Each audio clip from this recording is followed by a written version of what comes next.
RCF. Les bonnes ondes, l'invité. La musique, dit-on, adoucit les mœurs, et si elle était aussi capable de sortir de l'isolement tout en mettant en valeur le patrimoine local? Eh bien, démonstration avec hors-saison musicale, 30 week-ends de musique dans 10 départements, en Bourgogne, Franche-Comté, Centre-Val de Loire et Ouest jusqu'en Bretagne. Ça redémarre le 16 octobre. Alors pourquoi et pour qui? Eh bien, on va le découvrir sur toute la gamme avec notre invitée Agnès Desjobert. Bonjour. Bonjour Vincent. Merci d'être avec nous. Alors vous êtes la directrice et programmatrice, pour faire simple, de cet événement musical qui a été lancé en 2012. Avant peut-être d'en voir le programme, petit retour en arrière, puisque c'est une association qui est derrière pour que l'esprit vive, une association qui ne date pas d'aujourd'hui, Agnès Desjobert. Non, qui date de 1932, vous voyez, donc c'est une vieille histoire. Pour que l'esprit vive a été créé par Armand Marquiset, qui est connu plus pour son œuvre plus tardive, Les Petits Frères des Pauvres. Il était musicien, pianiste et compositeur et très sensible à ses confrères, si je puis dire. Oui, puisqu'il a créé Pour que l'esprit vive pour soutenir les artistes en difficulté au lendemain de la grande crise de 29, plus particulièrement les comédiens, plus particulièrement les artistes du théâtre. Et il s'est intéressé donc à la misère dans laquelle ils se trouvaient en proposant des événements, en créant des restaurants pour offrir des repas aux artistes. Et depuis cette petite histoire en fait de service artistique, Pour que l'esprit vive a pris diverses orientations. Et il y a à peu près 25 ans, elle a ouvert une résidence d'artistes à l'abbaye de Laprée dans l'Indre, abbaye qui appartient aux Petits Frères des Pauvres et qui accueille des personnes âgées, donc en plein cœur de la ruralité.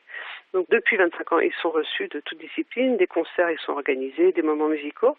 Et donc c'est dans cet esprit que Pour que l'esprit vive poursuit l'œuvre d'Armand Marquiset, vraiment une œuvre sociale à caractère artistique ou une œuvre artistique à caractère social, les deux étant toujours très liés. Alors justement, on va revenir à Hors-saison musicale, qui est vraiment un événement un petit peu hors du commun, qui est plus récent, puisque lancé en 2012 en Côte d'Or à Flavigny sur Ozerain, avant de s'étendre aujourd'hui à 10 départements.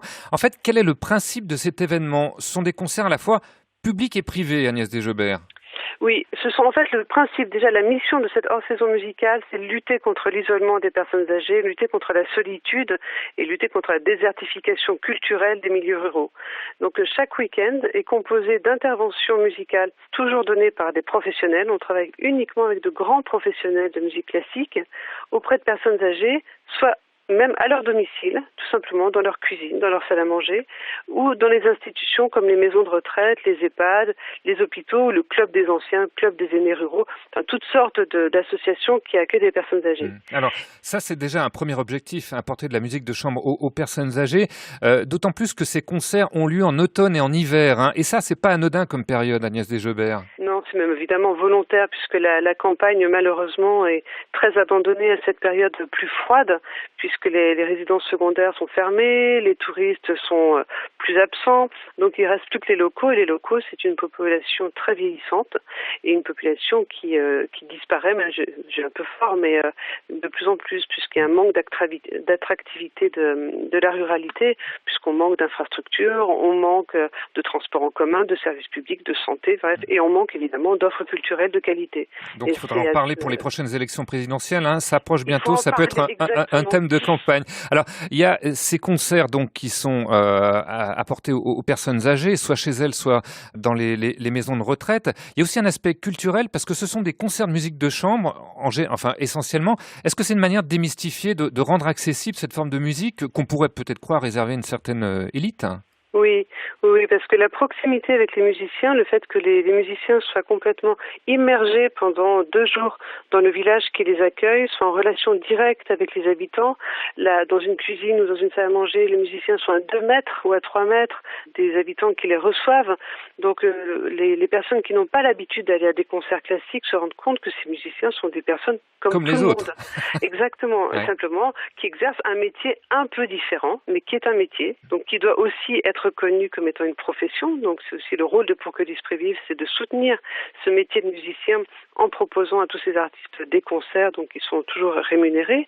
Et c'est une façon en effet de démystifier la musique classique et toujours cet espace qui existe entre la scène et le public dans les grandes salles de concert. Cet espace disparaît complètement à la campagne. Même si dans le programme, on pourra peut-être en parler tout à l'heure, il n'y a pas que du classique, mais il y a aussi des choses un petit peu plus contemporaines. En tout cas, il y a un dernier point à souligner, c'est quand même l'aspect patrimonial, puisque les concerts publics ont lieu dans des églises romanes ou gothiques. Oui, alors romano-gothique parce que c'est le patrimoine français, hein. C'est pas un choix particulier, mais il se trouve que les lieux qui sont les plus adaptés à la musique classique en milieu rural, ce sont les églises, et les églises, ce sont aussi encore des lieux qui rassemblent, à défaut de rassembler pour le culte, parce que les églises sont ouvertes une fois tous les 2 mois, tous les 3 mois parfois. Elles rassemblent souvent encore autour des enterrements. C'est le dernier endroit où on passe avant la dernière étape, si je puis dire. Et cette église, donc, sont vraiment encore des biens communs, et c'est important pour l'association de continuer d'aider à ce qu'elle soit ouverte, à ce qu'elle soit montrée, parce qu'on découvre parfois des choses magnifiques, des fresques que même des gens du coin ne connaissent pas du tout, des Et ça a peut-être sculptures. plus de cachet qu'une salle municipale. Ah, mais c'est sans comparaison, Oui. même si les salles municipales parfois sont très bien équipées, et au niveau acoustique pour la musique de chambre, la taille de ces églises est parfaitement adaptée. Alors 30 week-ends musicaux dans 10 départements à partir du 16 octobre, des concerts donnés par des artistes confirmés, voire virtuoses, et on va tout de suite en entendre une, mais d'abord écoutez.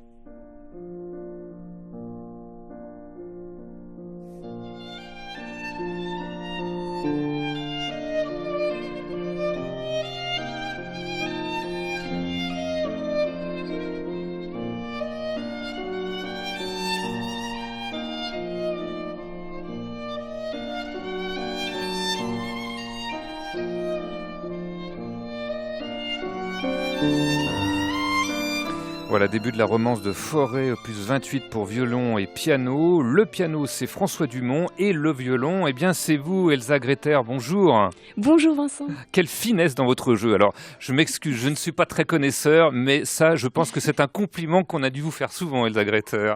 Merci, mais c'est le compositeur qu'il faut surtout remercier. Fauré est toujours très inspiré. Et une question que je me suis toujours posée, quand vous jouez avec cette finesse-là, est-ce que vous êtes attentif à votre technique ou vous vous laissez finalement emporter par la musique ?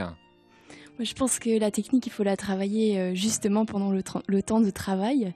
Il faut tout analyser, être le plus objectif possible à chaque instant. Et quand on joue, il faut se détacher de ça et laisser parler son cœur et être dans l'instant présent. Laisser parler la musique. Alors, en tout cas, merci d'être Voilà. avec nous en duplex des studios de RCF Reims-Ardennes, dont on salue l'équipe au Merci. passage. Alors, vous avez 30 ans, on peut le dire encore, hein, Elsa Greyter. Un peu plus, Un peu malheureusement. plus, Mais... bon, écoutez, je vous ai rajeuni. Multi-récompensée en tout cas, lauréate du prix Pro Musicis 2009, 5 diapasons et 4 étoiles pour votre premier CD Poème Mystique. Vous avez joué à New York, à Bruxelles, Paris, Strasbourg, Monte-Carlo. Et le 11 décembre, eh bien, vous serez présente en l'église de Beaulieu en Côte d'Or dans le cadre de cette hors-saison musicale. Alors, c'est pas la toute première fois que vous y participez, déjà l'an dernier.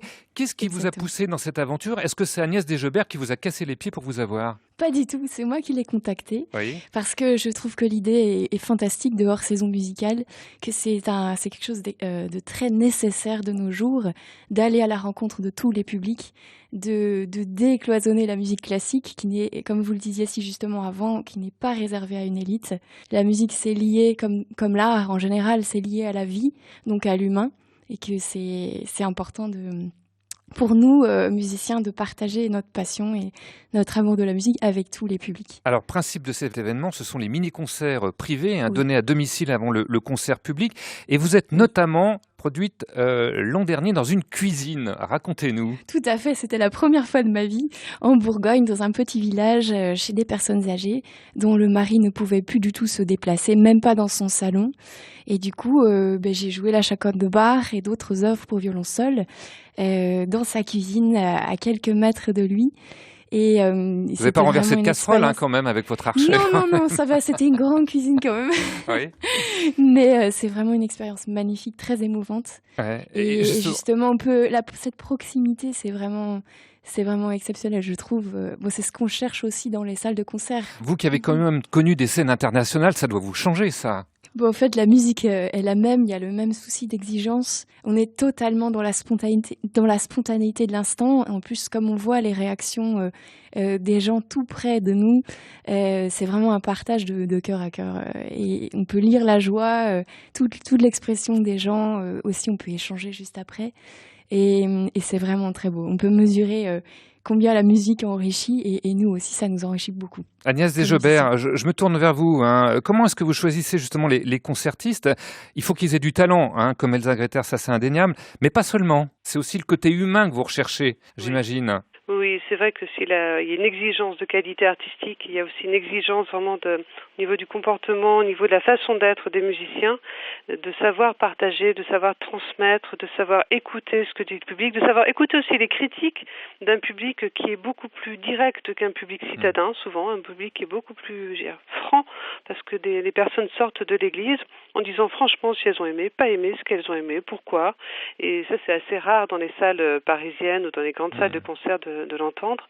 Et du coup, moi, j'écoute les musiciens, je les rencontre, et on a la chance, évidemment, pour que l'Esprit vive, de travailler avec un vivier de musiciens excellents, professionnels, parce qu'on a des années d'expérience grâce à celui qui était directeur musical pendant plus de 20 ans, Dominique de Villancourt. Et maintenant, donc, il faut continuer sur cette exigence de qualité, mais aussi au plan humain. Elsa Greyter, vous jouez du Bach, du Honegger, du Bartók.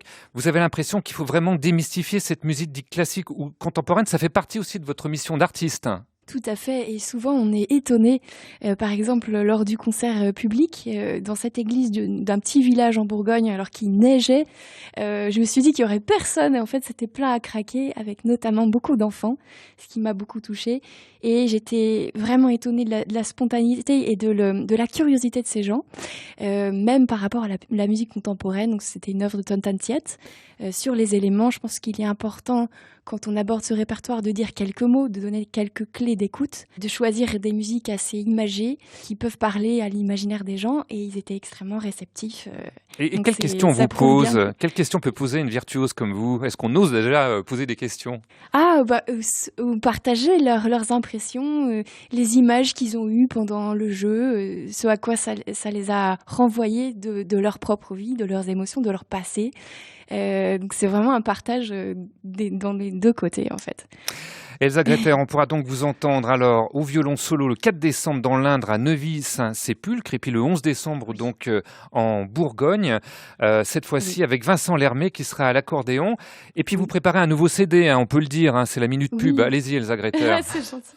Et c'est un CD en violon seul, donc qui sera intitulé Kaléidoscope, qui ira de la chaconne de Bach à des compositeurs d'aujourd'hui. Donc toujours avec pour fil conducteur la musique de Jean-Sébastien Bach, et que j'enregistrerai en janvier à l'abbaye de Fontevraud, qui sortira en juin 2017. Eh bien écoutez, on sera au rendez-vous, au moins dans les bacs, pour pouvoir vous entendre. Merci, vraiment un grand merci d'avoir été avec nous. Merci beaucoup. Les bonnes ondes, RCF.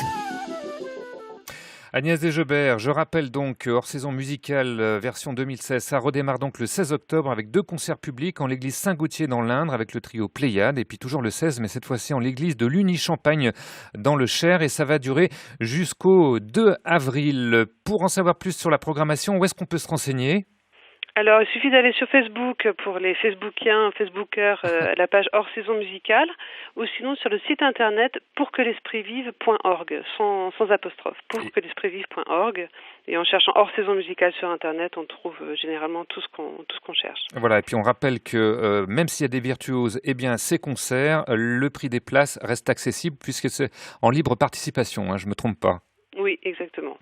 Je vous propose de nous quitter en musique, évidemment, avec Guy Touvron. Il est trompettiste virtuose, aussi bien à l'aise dans le classique que le bal champêtre, et il est parrain de cette édition 2016 de hors-saison musicale. On va l'entendre dans un extrait de la sonate en fa majeur de Georges Friedrich Händel, accompagné aux grandes orgues d'Olivier Vernet. Merci Agnès Desgebert d'avoir été avec nous. Merci aussi à Thierry Dely de RCF Reims-Ardennes pour avoir orchestré avec maestria le duplex avec Elsa Greyter.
RCF.